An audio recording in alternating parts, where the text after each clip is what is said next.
Right. So yeah, that's it. We now should definitely be on the air. So yeah, welcome to the people that are either watching live or that can watch the recording of this. I'm Sam. If you're watching this on my channel, Sam J. Pullen on pretty much every social network you know about, and we will now speak to. Hi, I'm David, Red for Android Spin, host of the Mandroid Show, and that's about it. Everybody, I'm Jared Bush. I've seen you guys before from the Smoking Android. Obviously, we do a lot of Android ROM reviews, app reviews, and device reviews, as well as a bunch of random stuff in between. Cool. So yeah, basically what we're going to do today is just kind of do what we did last time. Just have a chit-chat, talk about stuff, and obviously talk about Mobile World Congress, which officially starts on Monday. So, anything that excites you guys that you think's coming or that might be coming to the Congress? Because obviously I'm going to be there. No, just to Lucky. Unlucky, but yeah, I'll be there. Rub it in, yeah. Pretty much, yeah, pretty much. Buy my ticket. Yeah. Jeez. Tell Nokia I said hi. Yeah, tell them that. So yeah, what manufacturers are you looking? I mean, I'm looking forward to seeing the HTC One in person. Getting to play with it, seeing it, just touching that oneness of greatness. So I would be interested in looking at the Xperia Z personally. Yeah. Really? I mean, the one looks really exciting, but that Z, it looks really cool, man. Yeah. I'm undecided with regards to that at the moment, to be honest with you. Mainly for the fact that it doesn't look like it's going to be comfortable to hold because of the angle, the way it's shaped. It just feels like it's going to be a bit blocky, kind of uncomfortable. Yeah, because it's not got rounded edges. It's all kind of just squared off. Yeah. And it's just like, just not. It's different though. It looks sexy. It looks like an amazing device. What I thought was strange about what they did with it is that they've made it because it's the Z. Because wasn't there two versions of the Z? There was one that has the waterproofing and then one without. Now the one with there's the Z and then there's the ZL, ZL. Yes, yeah.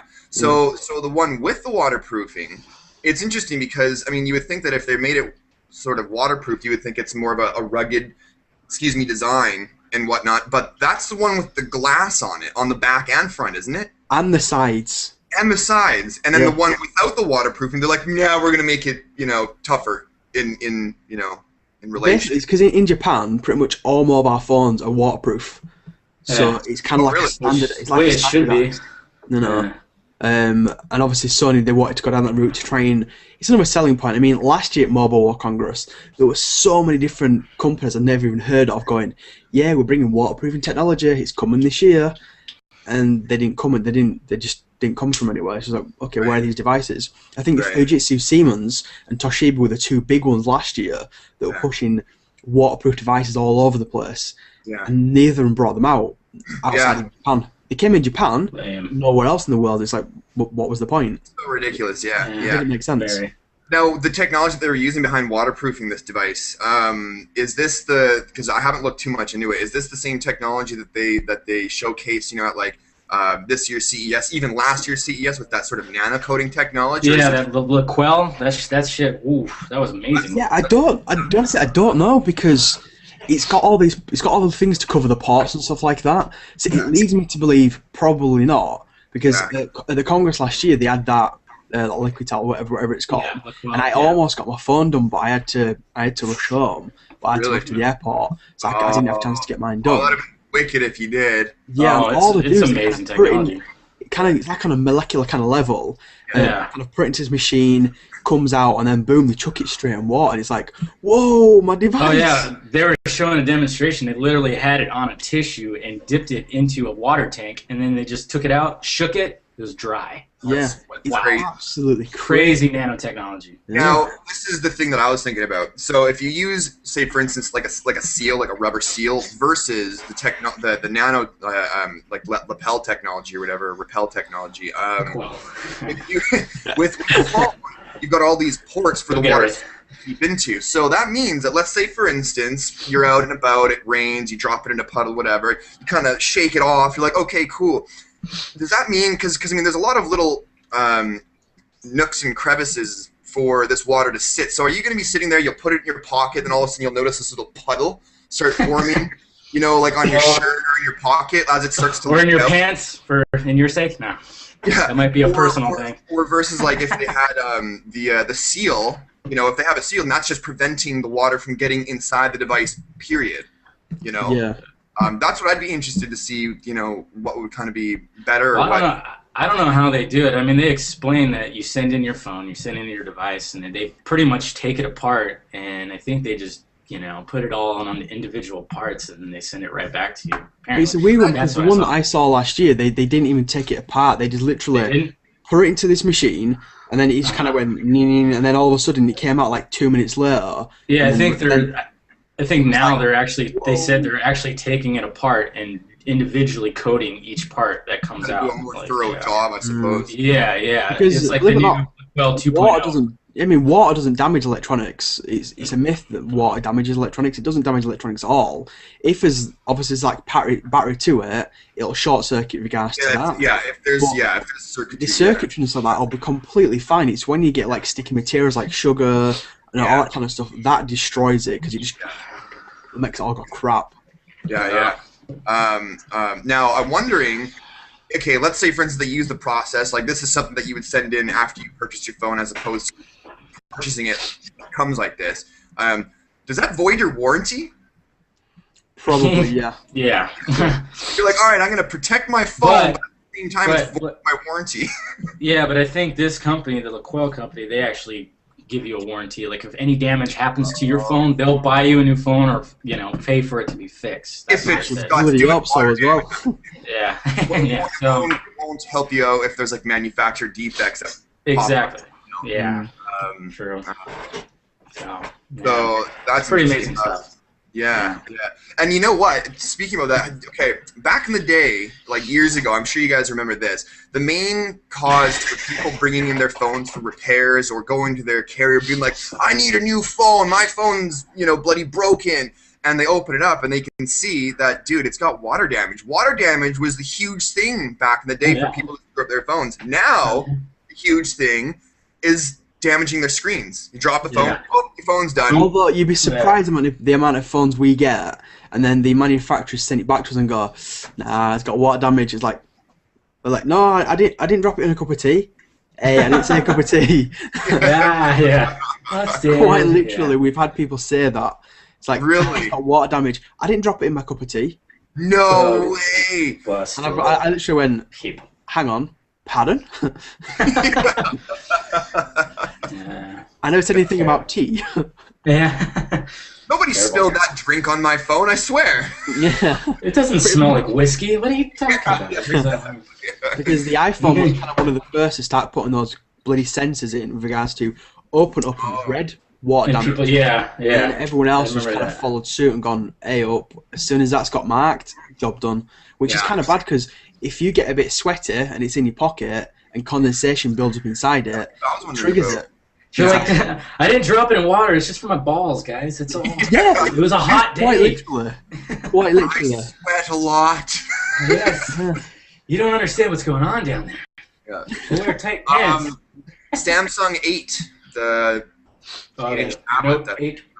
Yeah, Galaxy Note 8.0 or 8, whatever you want to call it. Specs comparing it to, like, let's say, for instance, I don't know, the Nexus 7. Probably very similar in terms of processor. Yeah. I mean, I think they'll probably just go with they'll probably bump it up maybe a 1.8 gigahertz. The current quad core, but 1.8 gigahertz, just because it kind of matches in tablet A, 1.8. It just kind of flows easier for them to market it. Yeah. Maybe. Yeah. But yeah, I mean, I expect 2 gig of RAM. Makes sense. Probably 1.8 gigahertz quad core processor. Yeah. Obviously, it has the S Pen. It's just going to look like a massive Note 2. Yeah. And the Note is massive as it is. Phones are just getting bigger. You imagine it's on the phone. Yeah. We were talking a little bit before we started the show here, and as far as the process is concerned, now is this just sort of like speculation, or is it sort of a definite thing that they're going to be tossing in that Qualcomm 600? Yeah, I mean, personally, I can't see that. I can see them doing it, but I can't see them doing it. It's kind of like a weird one. Just the fact that Samsung have always marketed their top of the line phones, you know, for their international variations. anywhere with their own processors.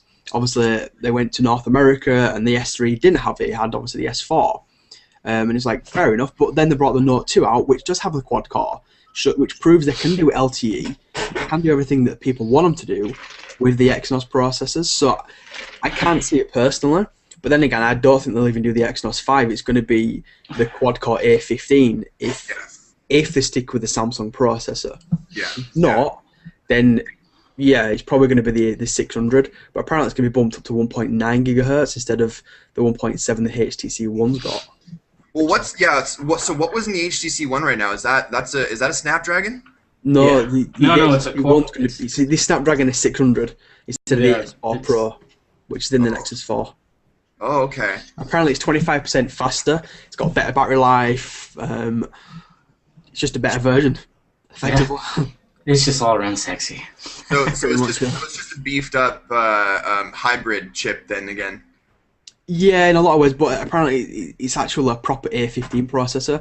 Instead of it being like the kind of mash between the A15 and A9 like the S4 Pro technically is.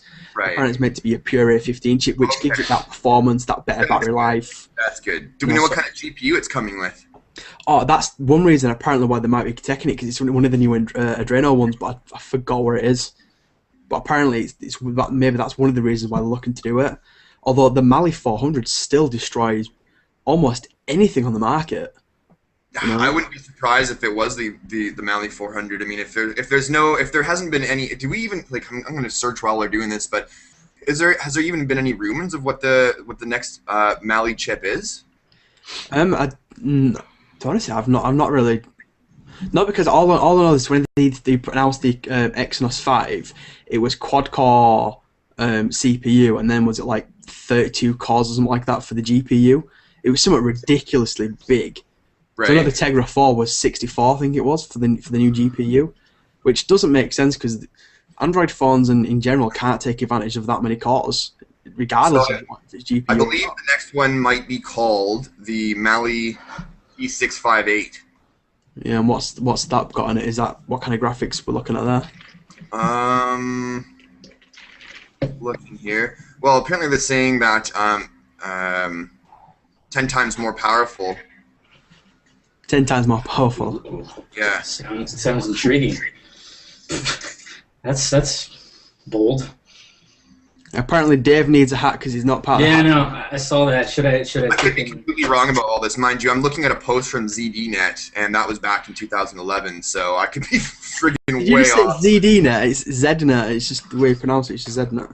Whatever, I don't go to this website, so soon. ZDNet. Remember, they say there's Z's as Z's. Right. All right, Jared? Yeah, but it's Zednet. It sounds better than ZDNet. It's just It does. I actually agree with that. It does sound better. yes. Talk Yes. one up. Yeah. It's the Z word. All right, so we've got. Looks like we've got some people joining here. Yeah, there's some people. Someone said I should wear a hat, but I'm not going to. I'm being a rebel. Yeah, good old droid chat. Yeah, Mr. Droid Chat. Not part of it. You know you love my hair. Apparently, Jack has an LG. Apparently, where all three of us are his favorite Android YouTubers. Well, that's good. Appreciate that, buddy. Right on. I'm not an Android channel, but I'll take it anyway. Yeah. So let's just get one thing out of the way here. We probably most likely won't be talking about iPhone or to a BlackBerry. Well, I don't know. I might wang in a Canadian BlackBerry there, you know. Actually, I wouldn't mind touching base on BlackBerry for a moment with regards to MWC. I can't help thinking that they're probably going to be showing us the Z10 or bringing, the Z10 to MWC for other. They better. If they want any kind of a chance of anything. But, I just have this picture in my head of like the Samsung booth full of people, or their section. They don't even have a booth. They're gonna have like a section full of people. Yeah. You know, LG is gonna have a decent amount of people, and HTC is gonna have a whole crap load of people, and then there's gonna be BlackBerry, and there's gonna be like 2 people talking. Hey, we have soda pop. Let's just hand out free Z10, see if we can pay people to come and talk to us. You know. I'll take mine. I'll go. Can I have a refund, please? Yeah. Like, yeah, it was fun for the day. This was fun for, like, checking it out. Can I have my money back now? Don't get me wrong, it's got a good premise. They've tried their damned hardest. The problem is it's too late. Still a BlackBerry. And and they're way late on it. I mean, they had all this time to develop it. Well, I mean, they missed with the BlackBerry Storm. They missed with the BlackBerry Torch, and finally they're like, I guess we should do something different. And then they did. Yeah. My problem is that 2 years too late. Still looks like a BlackBerry. When you get into the core elements like the email and the text messaging, it looks ugly. I mean, a lot of BlackBerry people go, "Oh, I love it. It's a BlackBerry." Well, yeah, because they're always gonna stick with it, Yeah, but my problem is that it was meant to be a brand new OS, meant to look completely fresh and new, and effectively, the core elements they're not fresh, they're not new, they're just enlarged for a 720p display, and it works. It's faster, but it's still a BlackBerry. I mean, with them spending so much time on BlackBerry 10, I mean, like, again, like we've talked about this in the past, Sam, like it all comes down eventually to, or ultimately to, the UI, your user experience, what it comes down to. Now, with regards to that, and they put so much time and effort apparently into BlackBerry 10. How would you compare it to, say, for instance, your stock experience with the Galaxy S2 or maybe even the Nexus 4? To be honest, the user experience is pretty good, until you actually figure out that the hub's not as cool as you think it is after the first 2 days, because the hub, as cool as it is and as new as it is just bloody annoying. Can you customize it at all in its stock form? Like, can you just add any application you want? No, basically, unless it's kind of like BlackBerry approved of, they've dialed into the Hub API. The only one that I've got that I've installed afterwards that works with it is Google Talk. That works, and that's kind of not even like WhatsApp or anything. No, because you can't have WhatsApp on it right now. That's kind of hurt. You can't have it at all. They've not developed it. Wow. Apparently you can install the Android version, but I didn't get a BlackBerry 10 to install Android applications, and that's the one thing that annoys me, is that they launched 70,000 applications. Yay! Yeah. 28,000 of them are Android apps. Android. Okay. Like, yeah, good job, guys. And not only that, they're Android 2.3 Android apps.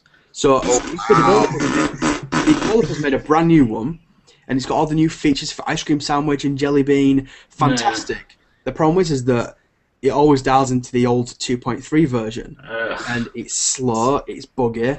It's like an old Android device from 2 years ago. Not a good experience, I'm sorry. And that's their issue, is that they went out there and said to all these app developers, "Oh, if you bring your application to us, we'll give you $10,000 or £10,000, whatever they were giving them." So all these Android developers went, "Sweet, yeah, we'll put seriously, here, we'll stick on it."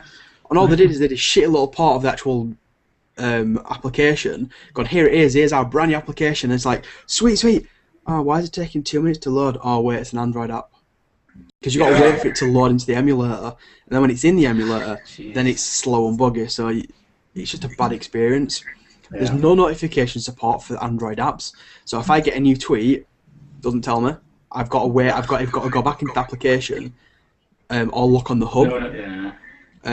The annoying thing about the official app for Twitter is that you can't reply to DMs. If somebody DMs you, you've got to go into the hub to reply to them, which negates the fact of even having the option of having the Twitter app.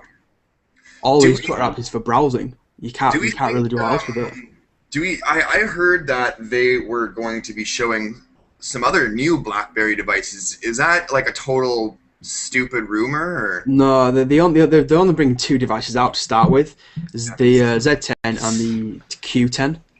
And all the Q10 is the exact same device but with the keyboard. And the resolution's 720p by 720p. Okay. So it's exact square. So that's what it means. Okay, so that makes sense because I saw a tweet. I forget from who, but there was a tweet and it was like, not even BlackBerry can save the physical keyboard, and I was like, nice. Yeah, I think that was on that.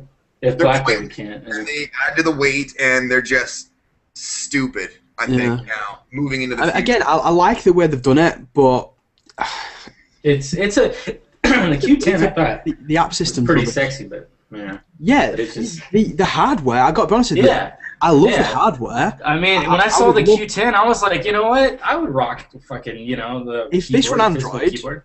If this were Android, it's kind of like in a lot of ways, the kind of the Nokia situation for me at the moment. If the Lumia 920 ran a version of Android, that to me would be the ultimate phone because I love the hardware. I love everything about it. I love the way Nokia have done the applications, their own apps. The problem for me is that the core OS is still in development, or it seems like it's always just developing. It has potential. The problem is it had potential for the past 3 years now, and it's gone nowhere.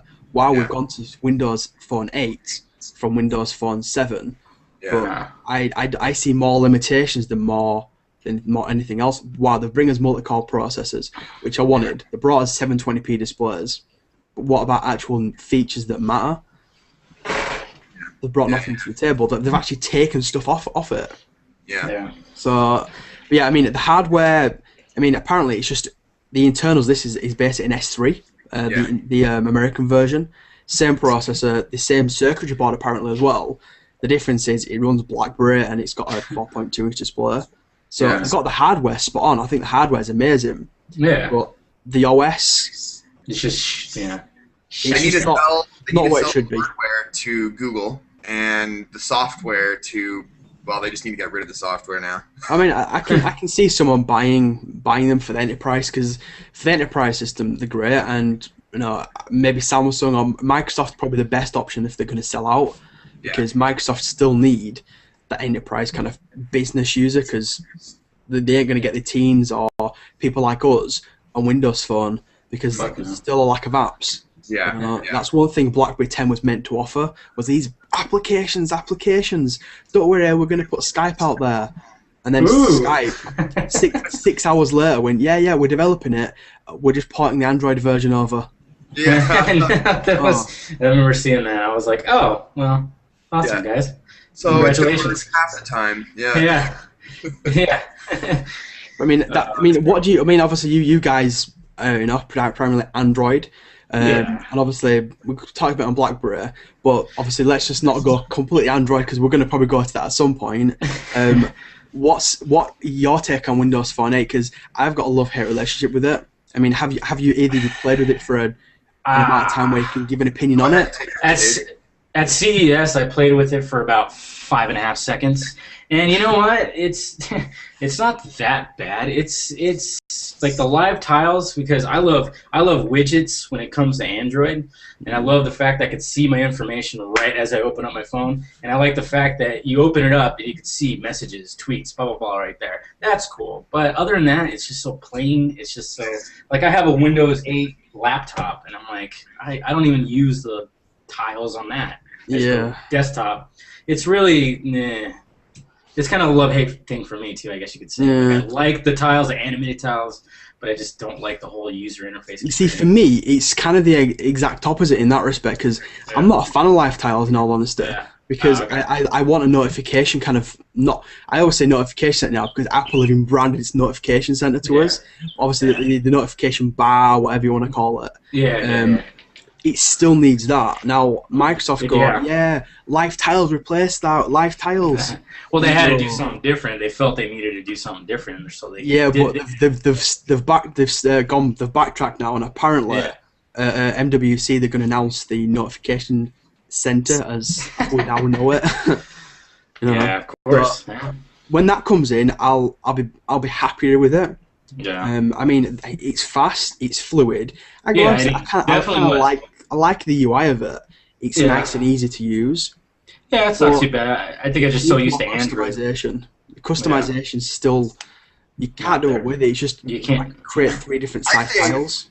I think Windows Phone has a place in the market because for people that want to graduate from, and I'm saying graduate loosely, people who want to graduate from iPhone but don't want to take that huge leap towards Android, where there is somewhat, considerable amount more of settings as well as customization options. It might be, I can see how Android to somebody who's just coming straight from iPhone, and not so much a teenager, because teenagers, or young people, even people our age, we're pretty in depth of picking up new technology quickly, new software quickly. But for people maybe moving into their late 40s or 50s that have adopted iPhone for such a long time, and they're like, you know what?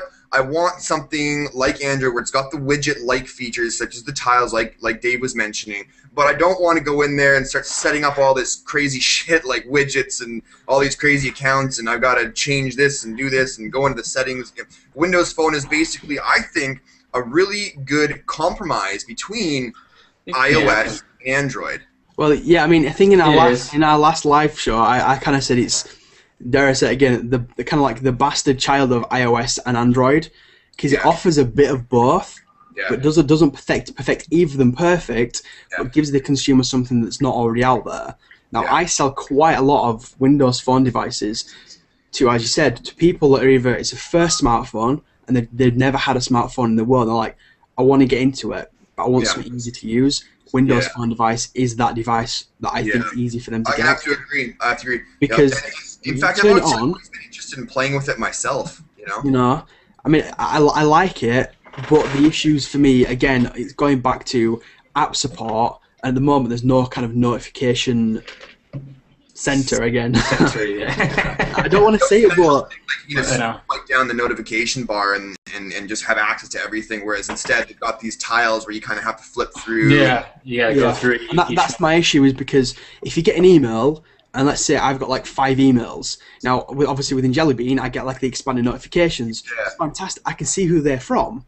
Now, if you have the live tile, it literally just goes. You can have like maybe 1 or 2 emails, and that's kind of it. And you've got to take up like a big massive section of your screen, and I don't want to do that. I want to pull it down and see where they are.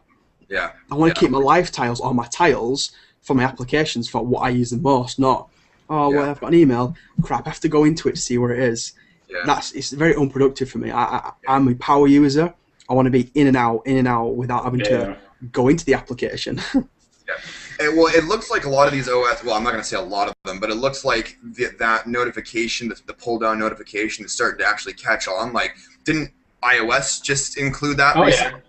Right? They did. With iOS 4. Android brought it to the table in the irritation was not now.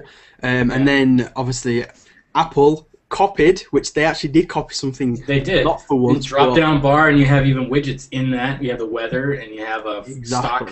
You have a stock feed going, and tickers. And that's why I would call it notification center, because it's just they've stuck it in everybody's head that that's what it's called now. It's like when we talk about the high resolution displays, you go, oh, is it Retina? It's like, oh, I said it again. It's like, no, it's not a Retina. It's a high definition display. Because obviously, Retina. It's just I always forget, what did I call it before the notification center? I'm like, it was just my notification bar. Pretty much that's it. Notification drawer. It's just really. I just like to call it my naughty bar. That's all. The naughty bar. Good. My naughty bar. What's in my naughty bar? I can see Windows Phone eventually adopting that, because they'll see this. I mean, well, apparently they're going to be announcing something. iOS users were complaining to Apple. They're like, look, because they go to all these Android devices. They're like, oh man, that is so convenient. I don't have to click on a bloody application to jump in to see what's going on. Oh, that's wicked, So Apple's like, shit, we better include this, because that's something that makes sense. And for some reason, Microsoft is being stubborn at the moment. They're like, no, we're original, and we're not going to do what those people do. Just do it. It's like, there's no one's going to see you for copying. It's like, what, you guys have a touchscreen device just like Android and friggin' iOS devices do. Just include it. Or maybe even make something where you can expand the live tiles. Like maybe if you touch it or swipe, it just expands your live tile, and then you could see all your notifications for that app. Maybe they could do that. Yeah, I mean, somebody had put up like some kind of teaser as what they thought it was going to look like, and it was similar to what you're thinking there. It expanded the note. You kind of tapped on it and you kind of expanded it. Maybe like things that I think they want to keep it simple, and that obviously if they're going right, you have to pinch it or something to open it. It's like, it's going to take away from the average user, which they're trying to get. They're not going for the high-end tech like geeks at the moment. You know, they chucked us in the bin when they ditched Windows Mobile and went to Windows Phone. Yeah. You know, because you can't really hack Windows Phone like you could Windows Mobile. And basically, what Android's done is Android's taken on from where Windows Mobile left off. You know, Android is now the new Windows Mobile. You know, you can play around with it, you can modify, you can do anything with it. Oh yeah, I remember that. I remember just the like Windows Mobile. back in the day. You know, I remember that. I used to love playing around my Windows Mobile. We're getting a question from Kosar in the comments. Sam, you don't like live tiles, but wonder what you feel about HTC's new BlinkFeed thing. It's the first thing I'm turning off. That's what I thought too. That's Swipe to the left. Swipe to the right. Like, if I put my hands on the phone, that thing is going off. I just can't get into it personally. I mean, it looks cool. If they made it an application, I'd be like, awesome, it's a cool app. But they want that to replace my home screen. Yeah. Get out of here, man. But at least it's not like, hey, you got to deal with this. This is part of Sense. You got to have it. You can, but you don't have to have it, which is cool. They give you the option of not using it. That's good. I think they may have added it in there again to for people that are like, for instance, my sister-in-law. She likes Android also because she's just gotten used to it. She had an old HTC like Legend for a long time, and I think it's for people like them that aren't like, you know, like, oh, I'm super into customizing. I don't really feel like going into widgets and downloading applications to get widgets and stuff like that. It's just right there, set up, ready for her to go. She just had to set up the accounts, and she's bloody done. You know. Yeah. But then guys like us, and even let's say, for instance, we didn't root our devices and whatnot.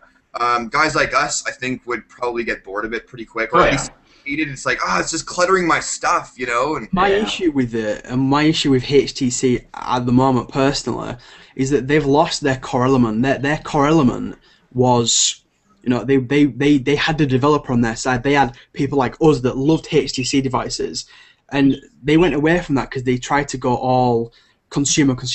They forgot about the people who bought their devices and kind of helped them make a name for themselves. Yeah.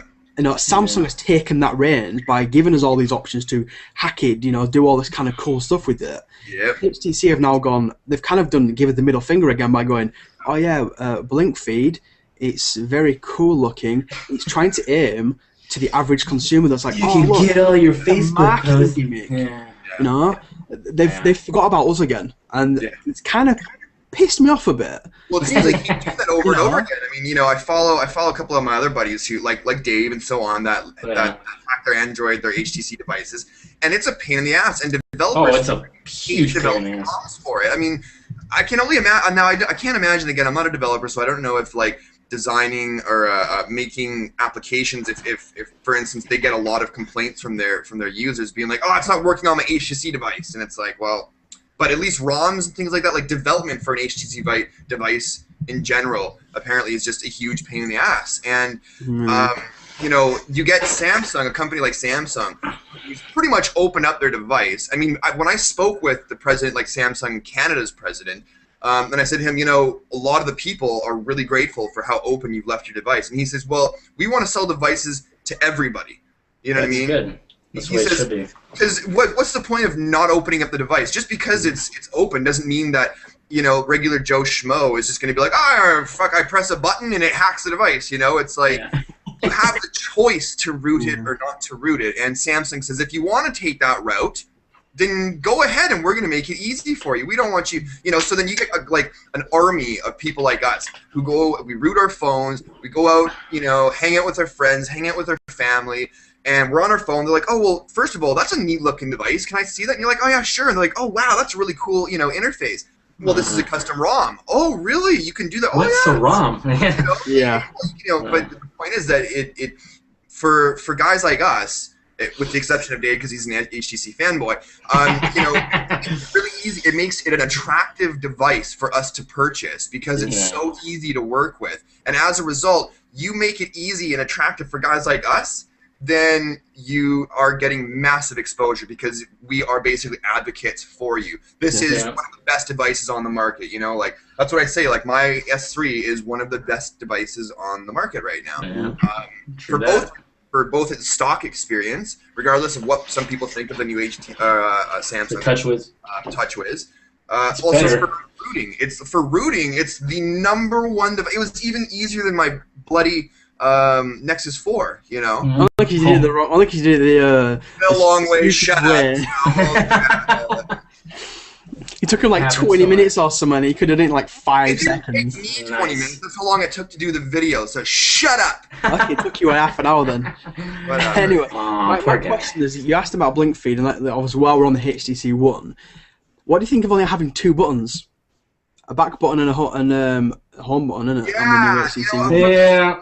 We haven't. Okay, the people that were at the HTC One event, they didn't have enough time. At least there's got to be a way to access your recent tasks. Oh no, there is. You basically tap and hold the home button. Yeah. See, I don't care. Then that's fine for me. It's not that bad. It's not that bad. I mean, effectively, when you think about that, it's actually exactly the same as the way Samsung do it. You've got to tap and hold it. The thing I don't like is that where's the menu button? Because it'll be because I remember when I got my 1S, it was very annoying because the little black bar at the bottom. Yeah, it was so stupid. Like a black bar would appear, your screen would get smaller, and you had the 3 dots. Especially if the app wasn't made specifically for like Sense or whatever. Yeah, because Market, G-Chat, everything, it would be up in the right top right corner, but at certain apps it would just be at the bottom, which was really stupid. It was like the reason why that was is because the developers had not updated to the ice cream sandwich. They've not updated the USDK.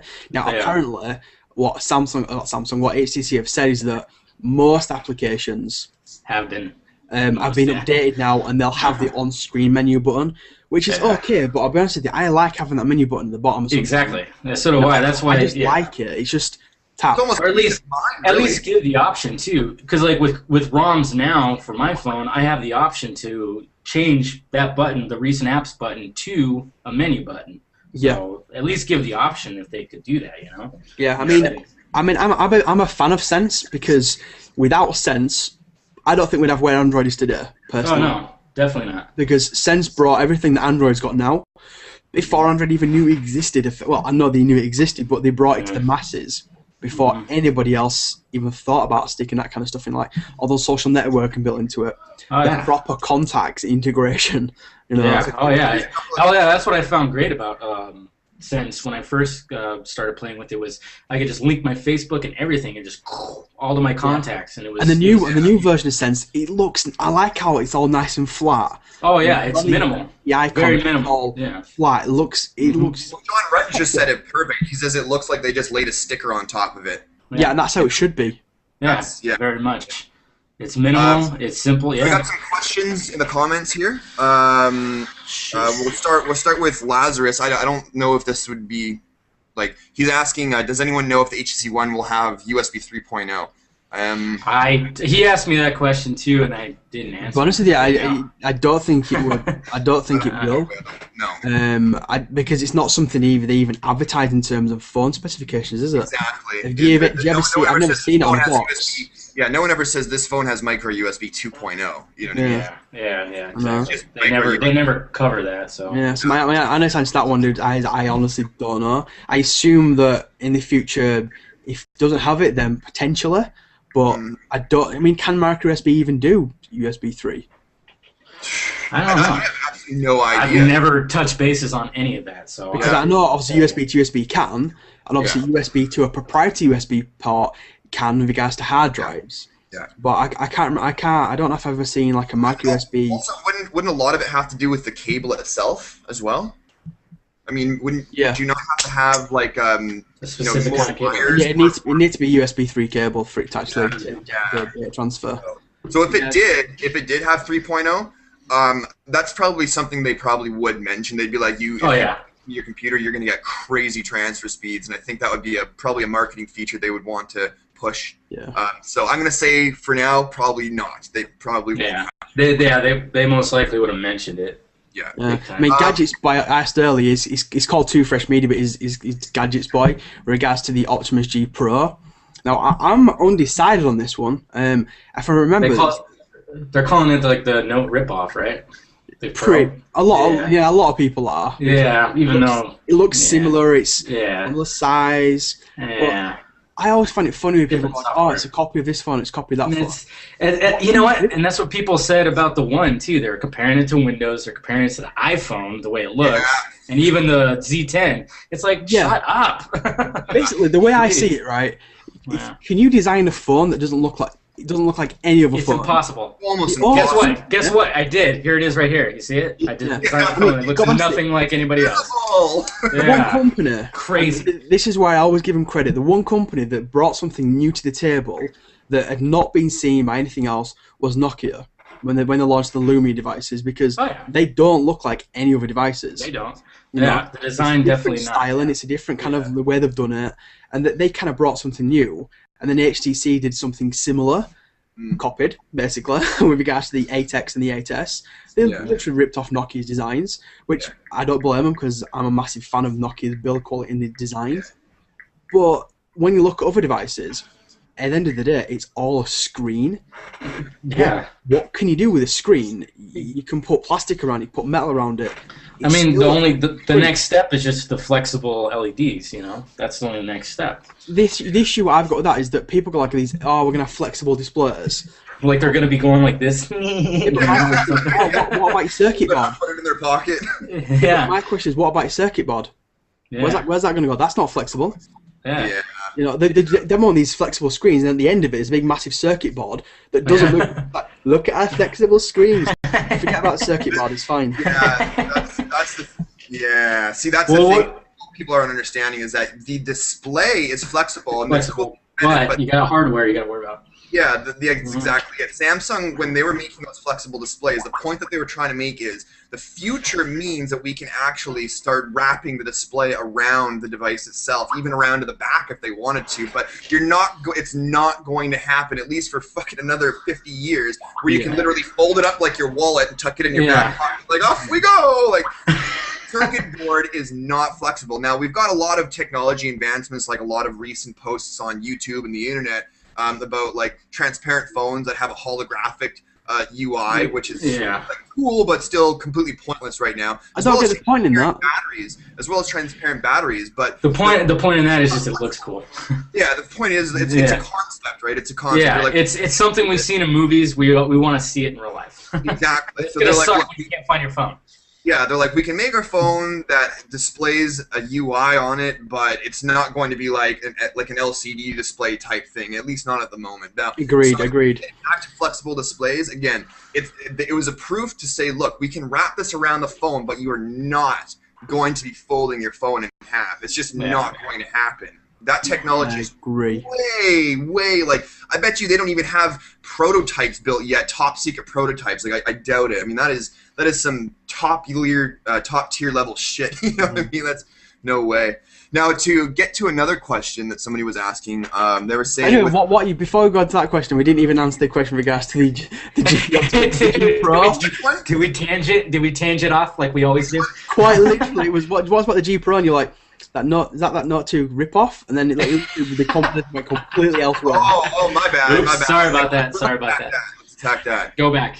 Yeah. It's not something I'd personally be looking to buy or own, because again, it looks like I think it's the 5.5 inch, I believe, off the top of my head. It's 5.5. Again, it's too big for me personally. I think 5 inches is the maximum. That's where the one really interests me, because 4.7 with that 1080p. Yeah, makes me go. I think 4.7 is like the way that should be the standard. Yeah. I mean, 4.7 or 5 with no on-screen with on-screen buttons. Yeah.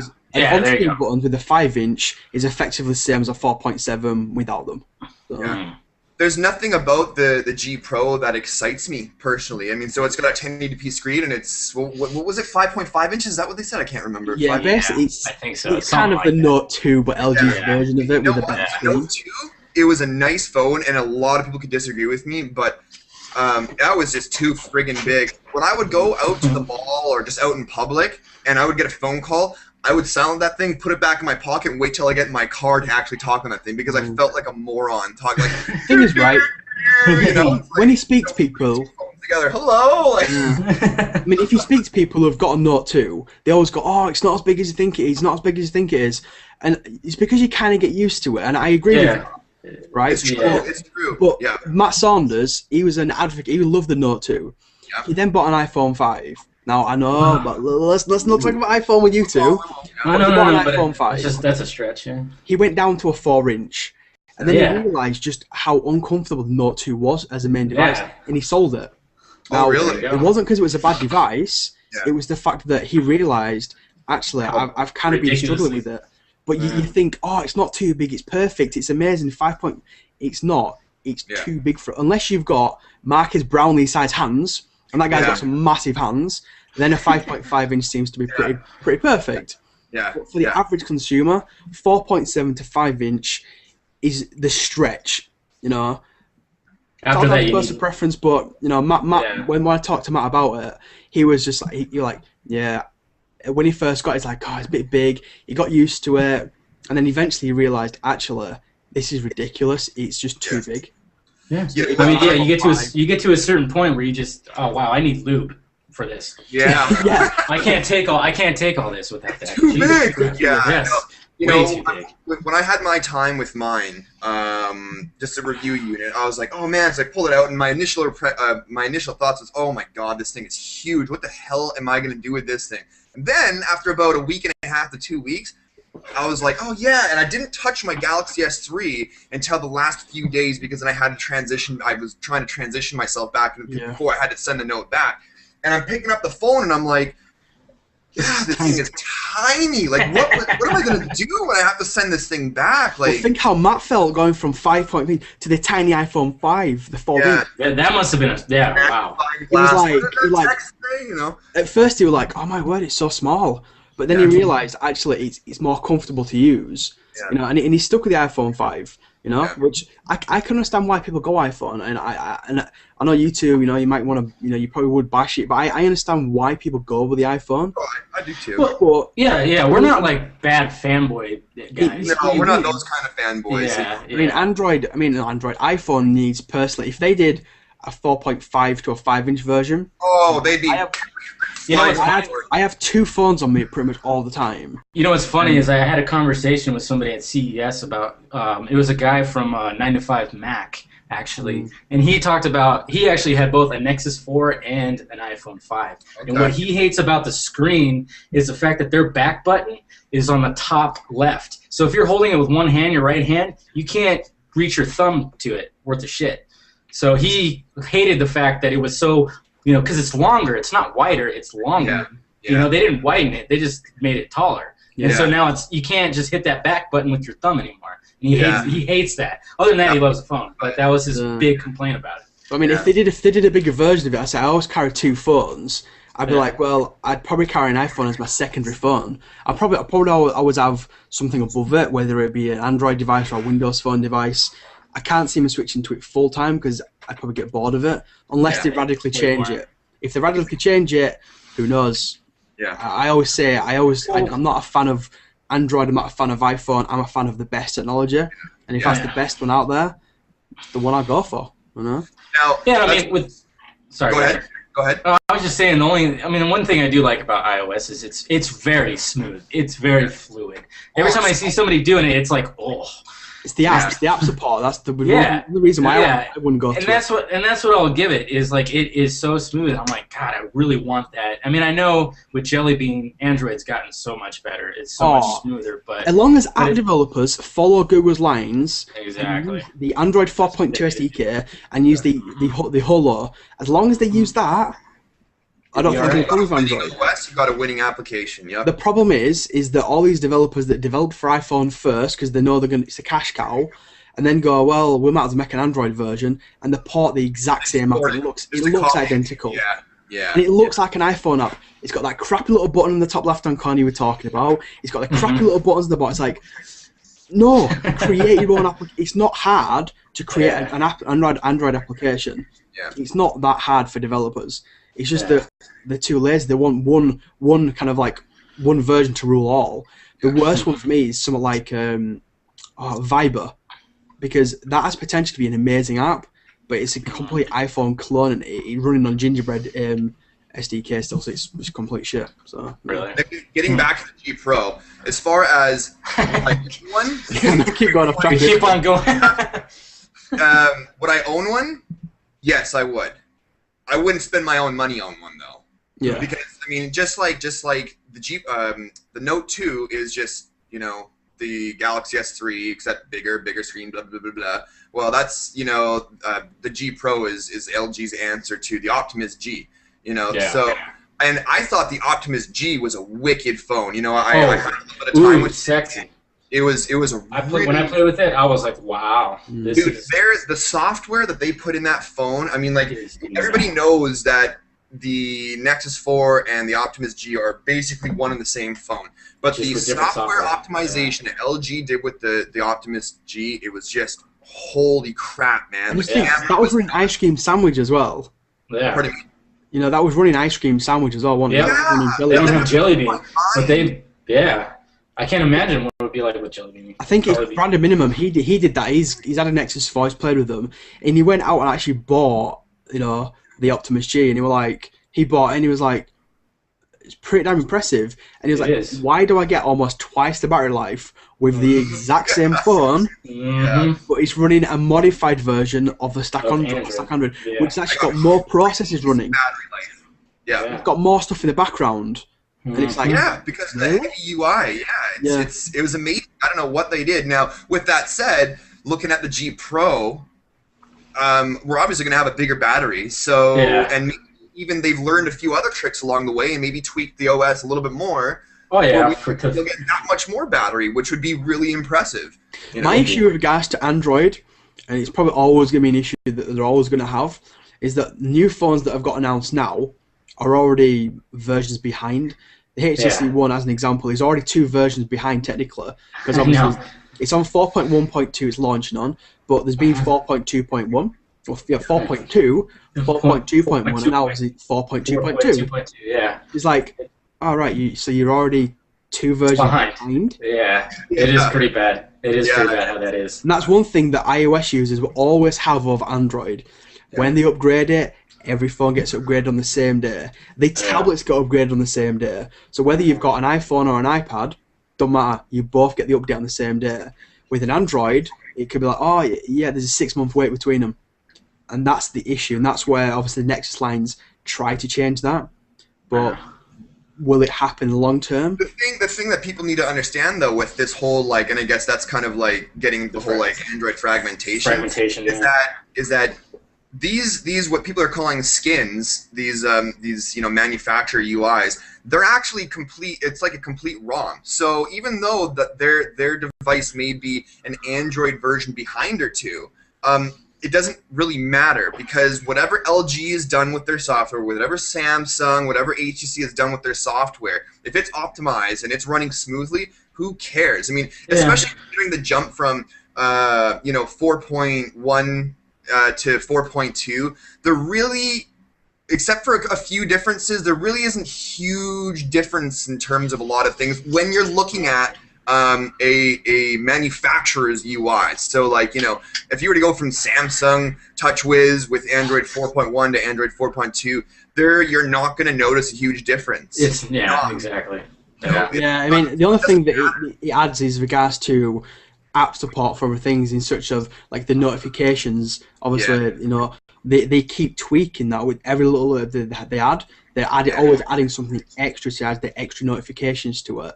You know, and with regards to apps as well, they add new little API so you can tap into something else.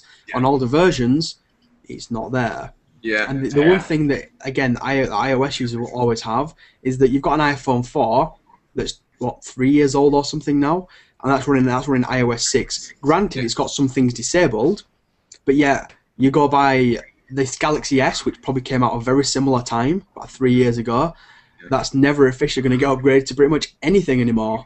Yeah. It's dead in the water. Whereas Apple will always try to give you the newest version. They're going to stop at some point. Yeah. But they do give you these updates.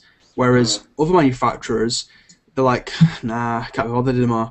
But I mean, Yeah. that's what it seems like. And I mean, I know Android devices now. Every Android device is guaranteed to get upgraded by a minimum of 18 months to the newest version. Yeah.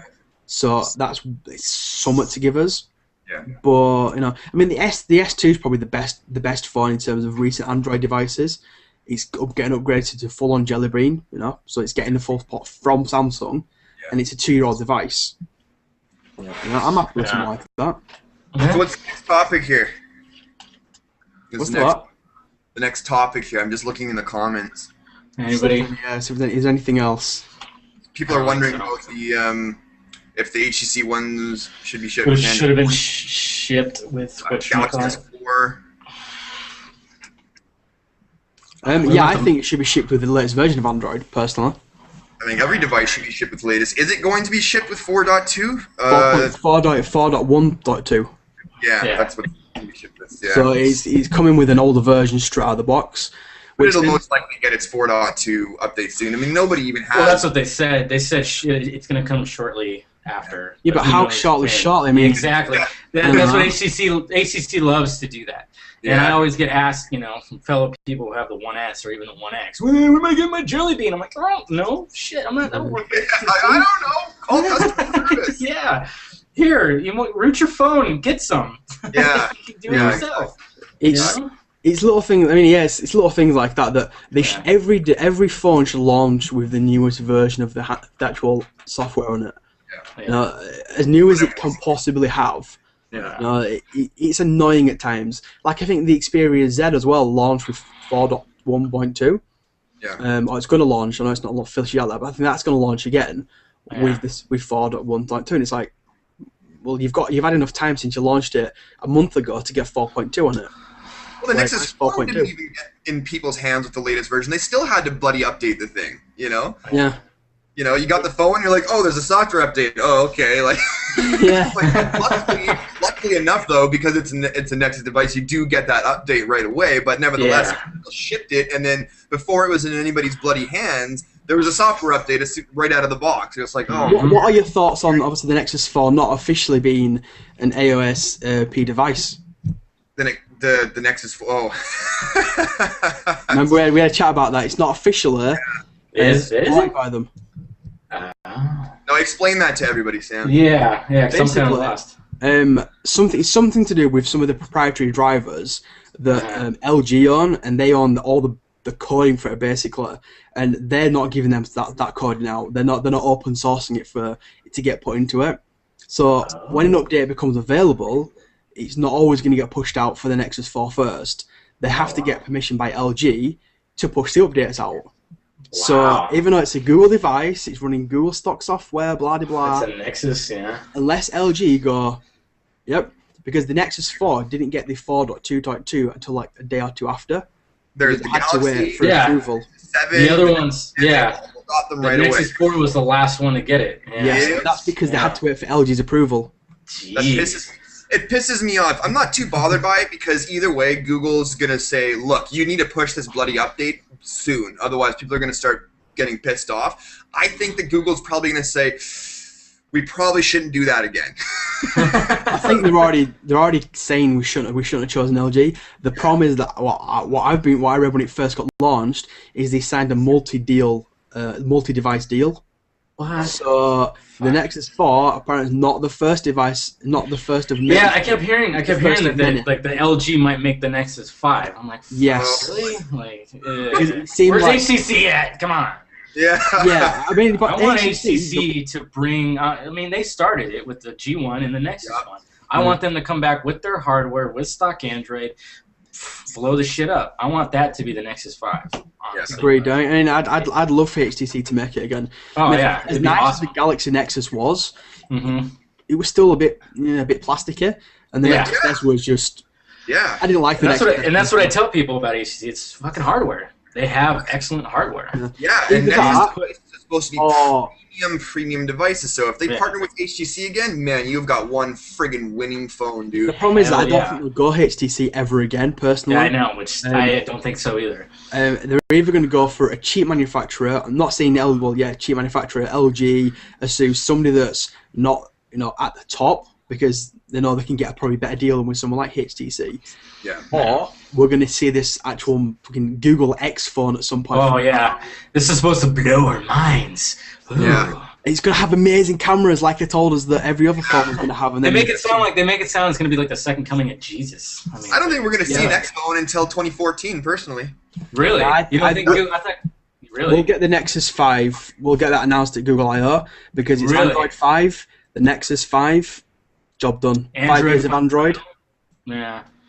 I don't think we'll see the Nexus 5 at Google I/O. I think we'll see Keyline Pi, but they're going to be handing out white Nexus 4s to all the people that go.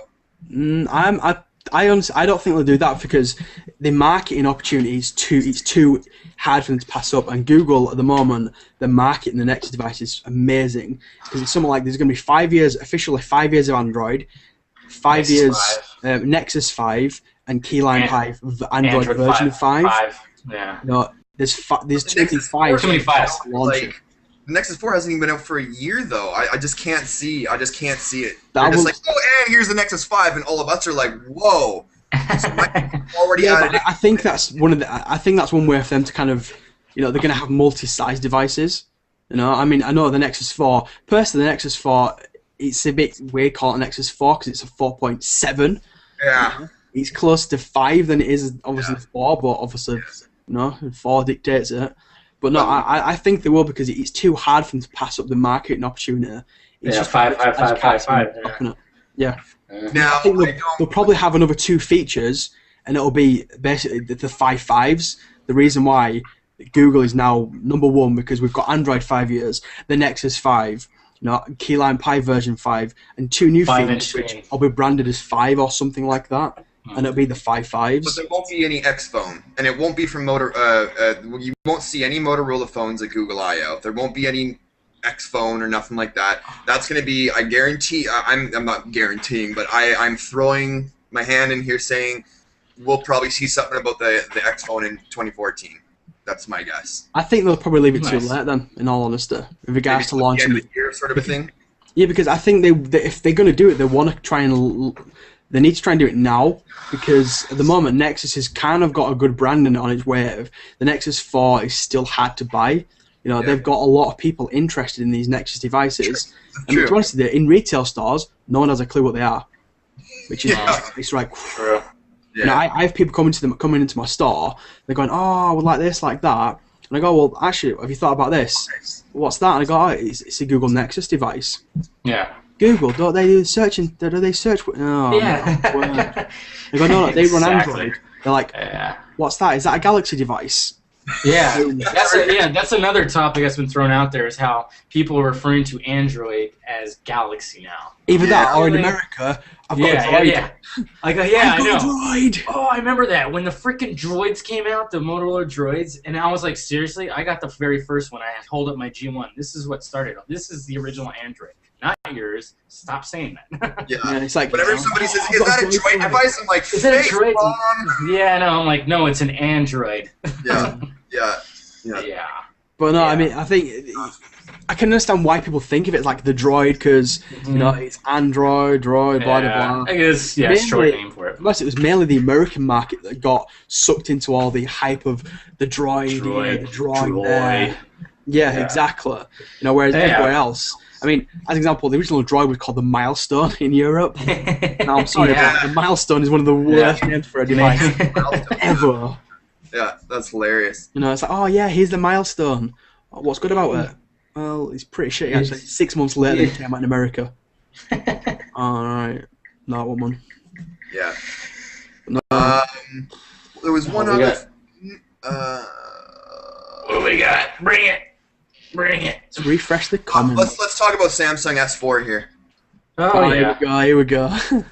Mm. Let's bring it on, We people. kind of touched on it a little bit ago with regards to what we thought in terms of. Or was that before the live show? Huh? No, we Did were we? talking about the HTC's internal. Oh no, we were talking about the Samsung 8 tablet. Oh, yeah. I thought No, we were were talking we? about the. What were we We talking touched about? on the S4, but yeah, I mean, obviously I've got my thoughts on what it's probably going to be.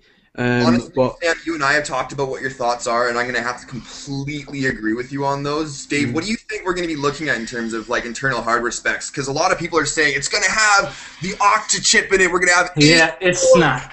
I don't know about Octa chip. When I heard that, I was like, nah.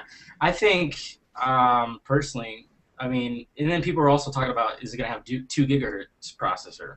Yeah. I don't think so either. I think it'd probably be 1.8, 1.9. Mm-hmm. That's my thoughts. It's going to be something like that, you know. It's not going to reach the stretch of, 2 quite yet. I don't think it's going to have the Octa processor, not at all. Yeah. No. And then you guys were talking about, is it going to have the Exynos 5? You said it wasn't going to have it, right? No, but from what I can understand, my gut feeling on this one is that they spent too much money on time and developing the A15 version of the Exynos just to chuck it away and give the Exynos 5 quad the Octa. Octa, yeah. They spent too much money. I mean, the Nexus 10 runs the dual core version of the A15 chip. Now they've been developing that one and the quad version for quite a while. For them just to go, see ya. I can't see it happening. I personally think they're going to I don't think so. Version of it. And I'm in a bit of a I think they will do 2 gigahertz. I think it'll be a 2 gigahertz, 2 gig of RAM, quad core A15, and that's pretty much you get with a 4.99 inch display, which kind of they said, we're doing 4.99. 999. Just say 5. Well, no, they said the reason we're doing 4.99 is so they could beat the 5-inch 1080p race. The problem is HTC have gone, screw you, we're doing 4.7 1080p.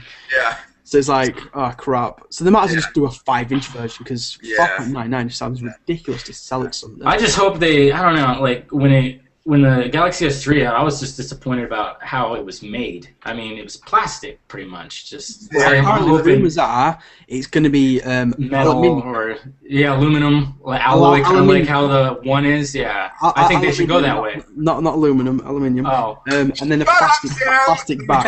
North America. God damn it. What you're both speaking English? Are you going to go hide aluminium on the meteor that's coming across every? What are we doing here? Are we building spaceships? Maybe. Yeah, we are building spaceships. These are, remember, phones nowadays are more powerful than it took to send the first bloody ship up to the moon. True that. With the exception of all the rocket fuel and shit like that. Yeah. Well, yeah. No, it had more processing power than the computers. Yeah. That's all you need. But no, apparently it's going to be metal. Let's say we'll agree. Metal round the side, so we don't have to argue over whether I'm right and I'm right. And a plastic back. Yeah. So it negates the fact that it's still going to feel plastic on the back, though. Yeah, I don't like that. I hate to feel the back of the Galaxy S3. I have to have a case on it. When I first felt that, I was like, wow, this feels very cheap. It feels like there should be candy inside it, I mean, I love the thin feeling of it with it. Yeah, and it's light. It's light. I'll give it that. But it's just, it feels so cheap. Like if I drop this, it's gonna shatter. Yeah, that's the thing. They pack all this powerful shit in there. They're like, we're giving it a wicked processor. We're giving it, depending on the model you have, 2 gigs of RAM. It's gonna be wicked, display.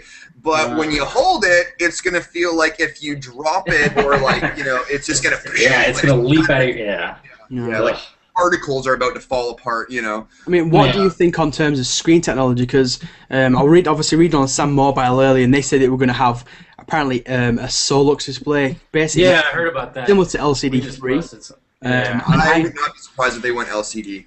I can't see it because they've spent so much money on AMOLED technology. They're the pioneers in AMOLED technology.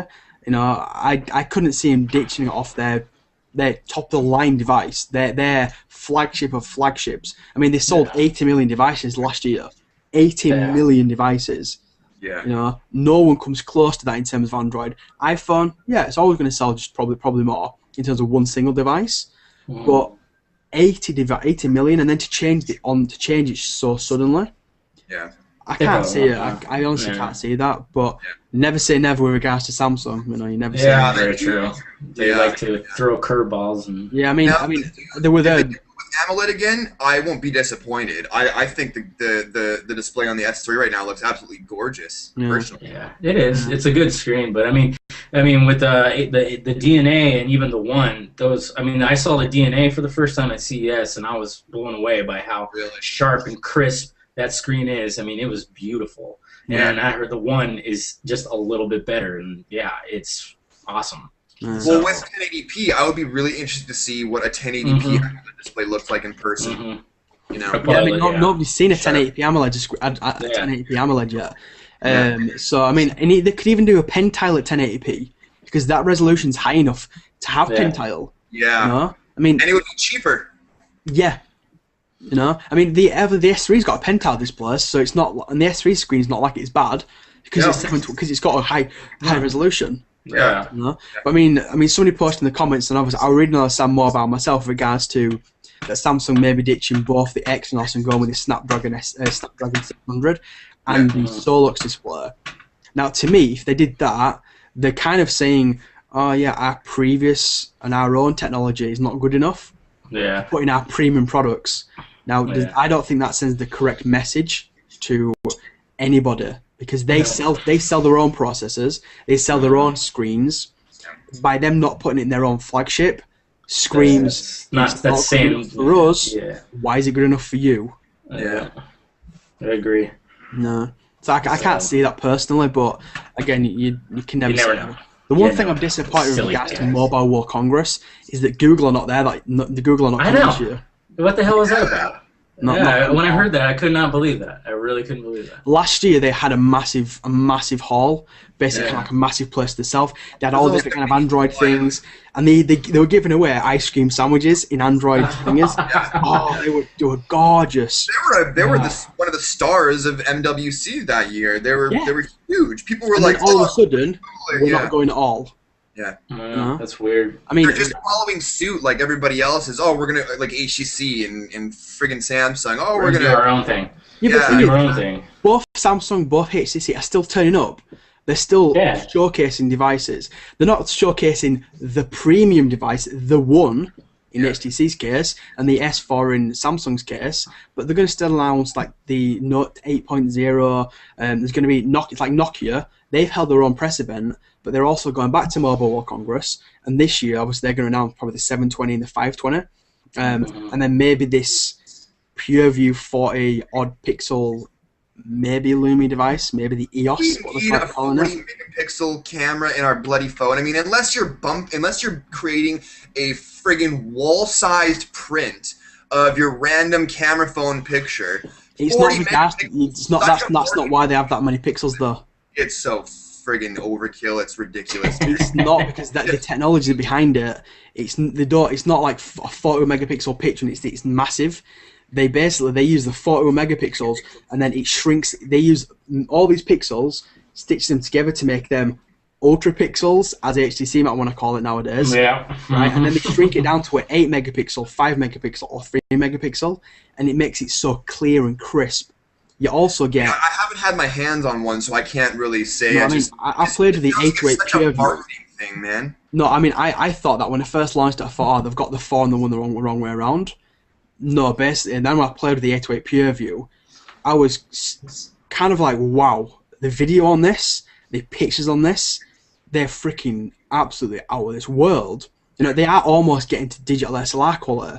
They're never going to be to that, but they're getting close to it. Yeah. So, you know, it's pretty cool. While we're on that topic, remember how last night we were talking about the HTC One's camera and how they're like, oh, 4 ultra pixels, and we're like, oh, what? Wow. So we're talking about it, and we basically come to the conclusion, well, it was basically, you're the one bringing this to my attention, is that they're like, yeah, so, yes, the picture is going to be amazing, but you're not going to be able to do anything with it. You know, in terms of, like, making it bigger or sending, like, you won't be able to do anything with it, because you won't be, like you said, like, if we start blowing it up a little bit more, it's going to get crazy fuzzy, and it's going to look like shit. So basically, the only way, or the only thing about the One camera, the new camera, is that if you want to view it on your computer, if you want to view it on your phone, and its native resolution and size that it takes that picture at, that's it. That's it. You can't take with your Galaxy S3, take a picture with your 8 megapixel camera, and you could probably make different sized prints that are still extremely high quality. You can't do that with the One, and at least you're not going to be able to. Now, with that said, one of the other commenters on in the comments there said, how's this going to work with custom ROMs? Now I'm thinking aside from custom stock ROMs, like we're talking like CyanogenMod, AOKP, etc. Yeah, that's going to be, because obviously it's not going to. Yeah, it's going to. Because it's basically it's two 4 megapixels behind one 4 megapixel behind the other one. So it's theoretically it's two 4 megapixels, but it's only going to take one image of 4 megapixel. So it's like, wow. Yeah. And it's got to be honest with you, for me selling phones in a phone shop, no, it's not. I'm going to find it almost impossible to sell a phone. Oh yeah, if you're gonna say 4 megapixels, people are gonna be like, really? You're like, well, wait, it's an ultra pixel. It's ultra. I know. What does that mean? I mean, HTC have already been on us back saying, "Oh, we're going to teach how to, to market it and whatnot," which I can fair enough. They're bad at marketing. But at the end of the day, when I speak to a customer, I don't get 20 minutes to speak to a customer to explain the technology behind it, to explain why it's better. You've got to tell them why it's better in 20 seconds. Oh, it's got these layers. It's got these layers with the colors, and it you got to start explaining it. Imagine me stood next to a customer going, by the way, it's an ultra pixel, and what that means is blah blah blah. Color layers. You got your blue, you got your greens, you got your reds, and it comes together. They're like, and it lets you read out more light. Yeah. I want an iPhone instead now. Yeah, they're like, you know what? Fuck, forget it. I just give you something else. This is exactly. So how do you take a they've picture done it the wrong way. They've done it completely the wrong way. And the other funny thing is that I don't get why they keep saying it's such a great picture and it's going to have ultra pixels, because apparently the actual sensor is the same size as almost every other normal smartphone out there. Apart from stuff like the Lumia 920, which has got a bigger sensor, a bigger BMI sensor, and the 808 PureView. It's the same one as the One X, but it's just 4 megapixels. Dual light. Well, they're saying because it's got it's letting in like 80% more light. All Really? this. Yeah. They showed the comparisons, like, oh, this is, if you have low light, this is what it normally looks like. This is what ours looks like. Yeah, but look at the 920. The 920 is the king of low light. Oh yeah, I've seen those demonstrations. Yeah, it's got a very nice camera. Yeah. Very impressive. The 920 just destroys everything in terms of cameras out there. In terms of low light performance. You know what I think's really cool on the One is the dual stereo speaker. Oh, of course. Yeah. That is what phone companies should have been doing since the very first bloody smartphone. That is just a no-brainer. I mean, that's amazing. Man, that is amazing. Well, that was when that first render came out, which actually ended up being the actual phone. People were like, "Oh, they got front-facing dual speakers." That was the first thing that everybody pretty much noticed, as because it kind of looked ugly. The white one, I think the white one front is ugly, but with the speakers being the front, you look past that and you're like, "Oh, okay, it's gonna have awesome sound," and it's got Beats, of course, technology, which is forget about Beats. Yeah, I know. It's all it's nothing too.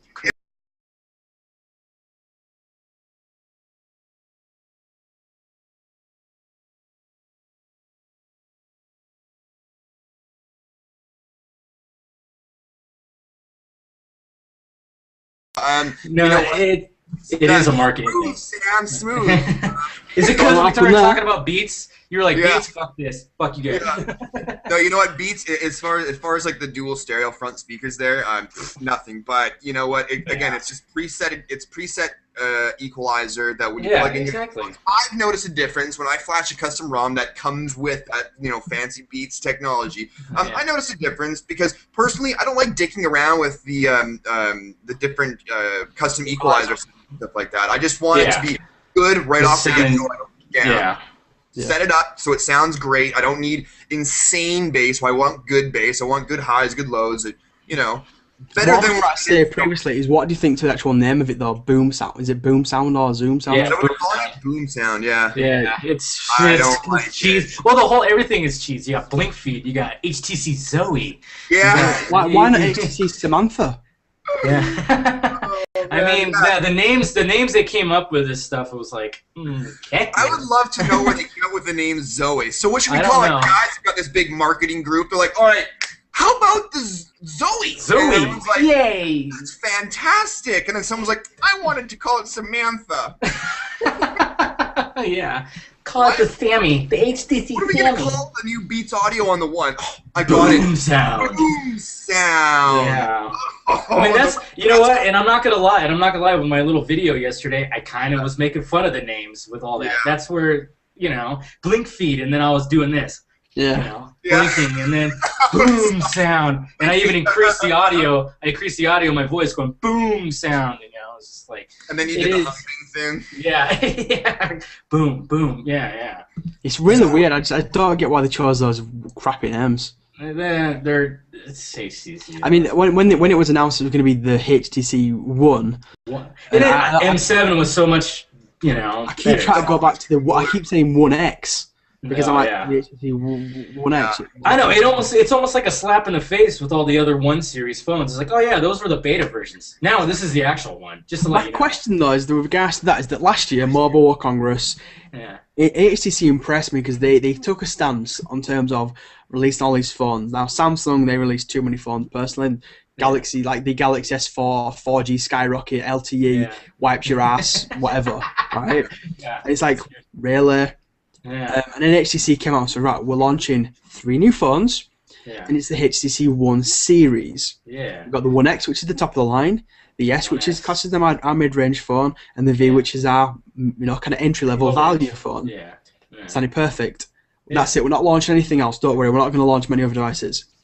All right. So 6 months later, here's the One X Plus. Yeah. Here's the One S. XL. One SV. Yeah. like, and the XL and the. Exactly. XL. It's Yeah. like, I oh, can't what's help going on but here? they're looking at what Samsung did, and they're like, "Oh man, they've got the S, the But then they 3." brought out the Desire C, which Yeah. was they basically ripped off the Desire name because Desire had it had a pretty good brand behind it. And it was a good kind of marketing aspect for them. Desire C, then Desire X, and it's like, well done HTC for ruining your own image again because you're launching all these phones and nobody wants them because they wanted the 3 line of the phones. Then they discontinued the V, and we sold a shitload of the Vs in our store. Everyone bought them because it was like a nice, sexy-looking phone, nice and snappy, at a cheap price. Yeah. And then they went, we're not selling that more. We're bringing out the Desire C instead, which was a pile of wank. That's HTC. They have. Well, they said their marketing's gotten better. I guess we'll see. Yeah. I mean, for the first time ever, they've started advertising in, let's say, in the UK. We all knew it was going to be HTC One because the week before it, in the football, soccer, it said HTC One everywhere. Yeah. It said HTC One everywhere, and it was like... Hey, right, I'm so- actually with you on that. It should be called football, and football should be called hand egg or whatever. You know? Yeah, pretty much. I think I saw like a picture. Yeah, let's play some hand egg. But no, yeah. it just kind of HTC kind of pissed me off after last year because I was bigging them up. I got the One X, I'm like, oh, amazing, and then I realized it's actually not that good because of the Tegra processor. I wish they'd gone with the Snapdragon at that point because I had the One S. And I thought the One S was a much 1S is, price. oh yeah, I've had no problems, and I love my 1S. Yeah. It was. Yeah, I think wanted. Go ahead. Yeah, you go. I wanted the One X, but with the One S internals because the One S internals were better. Even the camera on the One S is better. Oh, I don't know why, but the camera is better on the One S. It does better low light Snappy. performance.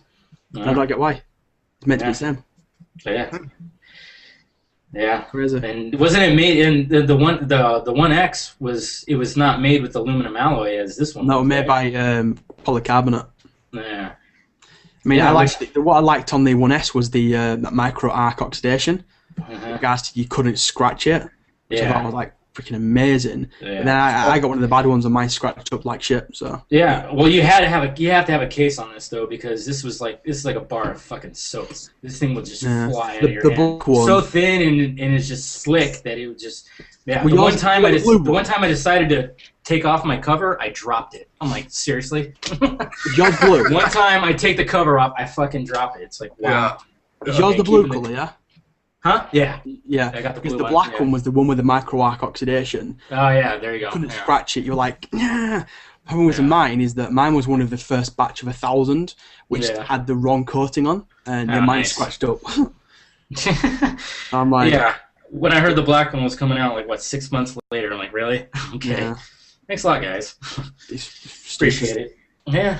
They announced the white one, and I never even saw a white one S. I didn't even either. Really? Yeah. They announced the white one, like, oh, we're gonna have grey, black, and white on launch, and then they had the black one, and that's pretty much all they had in the UK. I know. I remember too when I was hearing rumors that there was supposed to be a black one and blah blah blah, and then when I went to go buy mine, I was like, "Is this the only color you got?" You're like, "Yeah, black's coming later." 6 months later, finally, shit. Yeah, the rep, she literally said, "Oh yeah, the black one's coming soon." I'm like, "Oh, okay. Well, give me a cover then, because this is kind of ugly." Yeah. This blue. I mean, I like blue, but this color blue, not so much. Yeah, man, I do like the color of the new one. No, I like both the white and the black one. I think the white one looks more like an iPhone. Yeah, that's what people are talking about with the tempered black edge one and shit. doesn't seem as like it because he doesn't look as. I mean, but the thing is though, the black one looks like it does kind of look like a Z10 from the front. Mm-hmm. You know, if I had a HTC logo, I went, oh look, here's my HTC One. What? It would be hard to tell the difference. It would be. It would be. But I do like the black one a lot better. Yeah, Looking at it from the it's front. not scratch up. I guess we'll see. I'll test it. I'll test it on Monday. I'll get a key. There you go. Should we wrap this up, guys? Yeah, probably. Can do, yeah. You got any final questions we want to answer? Is there any questions in the chat you want to ask before we go off? If anybody's even still here. Yeah. Did we bore everybody to death? It was Jared's fault. Yeah. Your fault. No, I always blame Canada. I'm sorry, I blame Canada. Oh! Somebody asked a question earlier. I just wanted to know what computers do we use. What we'll do is we can wrap it up in terms of what computer do you use, where can people find you, etc. So if I want to start with Dave, and we'll move along. I use a Mac. Hey, there's nothing wrong with that. I know. I always tell people that. I'm like, hey, it's got excellent editing software, you know, and that's strictly what I got it. Because What kind of Mac you got, though? Fuck, I don't even remember. A nice one. Awesome. I don't remember this. I don't remember the specs. Is it a laptop, a desktop? No, it's a desktop. It's a desktop. It's not the. It's. Fuck, I forgot what it. I forgot. Mac Mini? I could actually. You know what? I can actually look right here. What am I thinking? Is it a Mac Mini? A Mac Mini? No. It's. He's like, no, what do you think I am? It's not a Mini. Well, it's either a Mac Mini or a Mac Pro. It's it's the 21.5-inch mid Mac apparently. Oh, you mean it's an iMac? Yeah. Well, yeah. You should have said iMac, you bitch. I just say Mac. I never say iMac. I don't know why. This one's an iMac, but then they've got the Mac Pro and then the Mac Mini, and then MacBook, a MacBook Pros, a MacBook Airs. See, that's what, you know what, when it comes to, when people say, you know, when it comes to Macs, I just never say iMac. I don't know why. I just don't know why. I just say Mac. Because you're an Android fan, you just can't say the I, like, what have you got? I've got a phone. I've got an iPhone, I've got a phone. Yeah. I think that's probably what it is. I'm stubborn. Right. And where can people find you? What do you do, etc.? Tell them. Oh yeah, you can find me on Twitter. It's right there. My little thing. Wow, you sound so excited. I know, right? You can find me there. Hey. What about your YouTube, all that kind of stuff? Yeah, YouTube. You can find me at either Android Spin or the Film Junkie with 2 E's at the end. 2 YouTube channels. I do the Android show, app reviews, device update reviews, stuff like that. News and stuff. That's the Android show, which is always a blast to watch every I always tell I tell people now I got the Mandroid show is my crazy side, and then I do like device updates where it's my calm side. You've seen them, Jared, right? Well, you go from like, hey everybody, and then all of a sudden it's this sexy music. Dave here from Android Spin. We're gonna get a little romantic here and talk about what's updating on your devices. Let's this do is it, such a difference. shall we? Oh yeah, but you know what? It's hitting. It's hitting really well. Like the segment, I've been meaning to do it for a while too. And this last video, when I released it, our website shot up like twice the views that it got. It was just because of all the articles that we did for device updates. Yeah. So it works. There you go. Yeah. Sweet. And right, Jared, on to you, Jared. What about you? Where can we find you? Where can we block you? If you're still interested about what my computer is, I have a, I know a lot of you guys aren't going to like this, but I have a Dell, which actually do make some pretty decent computers as long as you get the right sort of the right one, right section. So I have a Dell XPS 17 with the Intel i7. I don't remember what version it is, and it's got like this 3 gigs of a video. So it was basically what make is it again? Dell or my G. No sound effects finally. I had to. Carry on. Anyway, so and it's basically a like a video editing beast. That's basically that's what I bought it for. Just what do you use to edit your videos? Sony Vegas Pro 11, which I decided not to pay for. Here, you steal? Well, when a program costs like $600, yeah.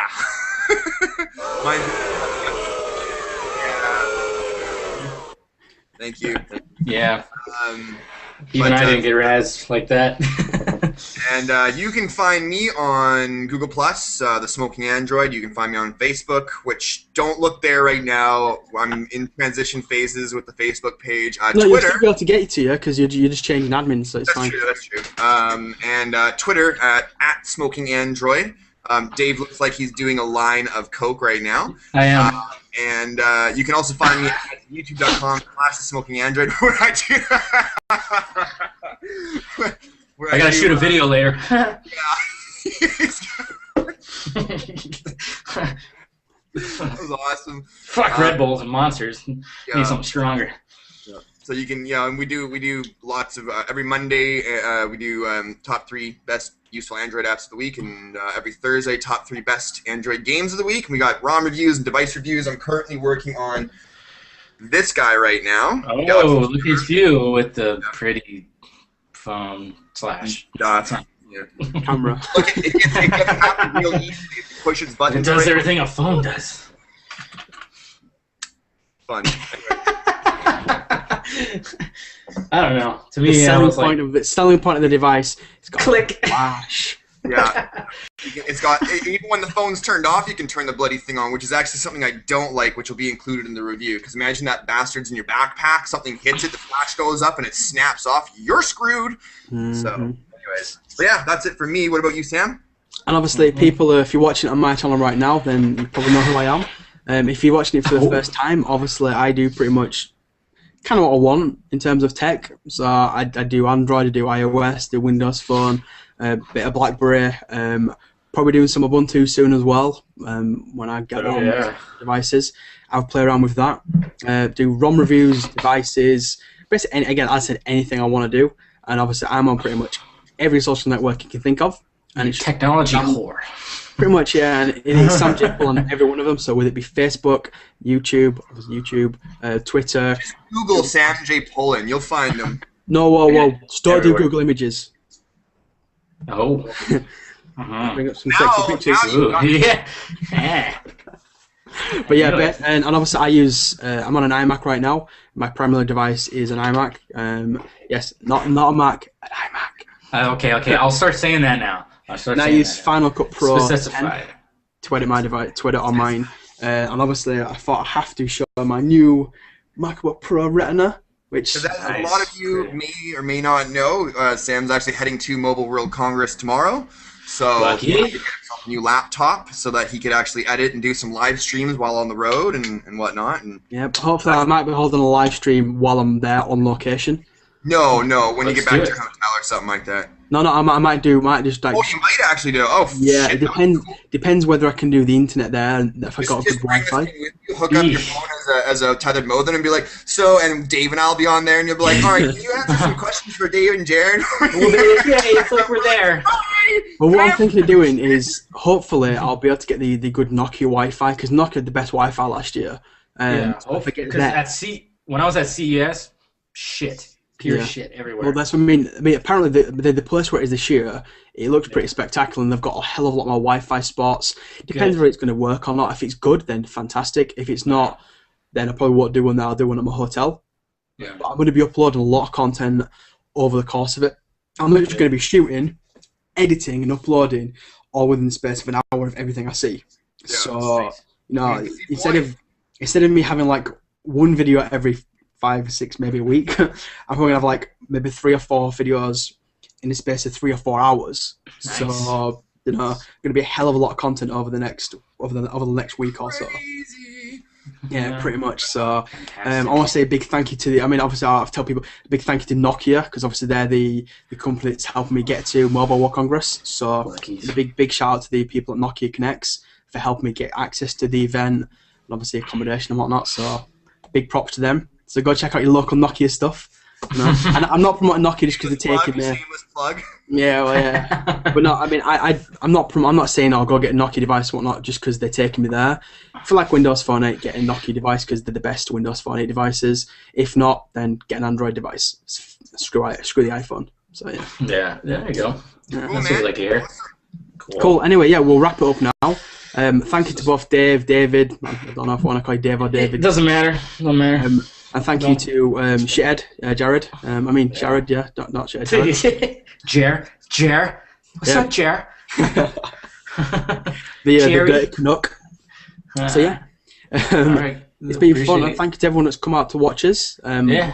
We're gonna obviously have this actual video potential on. I think Jared might be uploading onto his channel, so we can have it on each channel and whatnot. So yeah, thank you to everyone that's come out, and we'll Thanks, see guys. you next time. Yeah, guys. sounds good. Cheers. See ya. Bye. Later.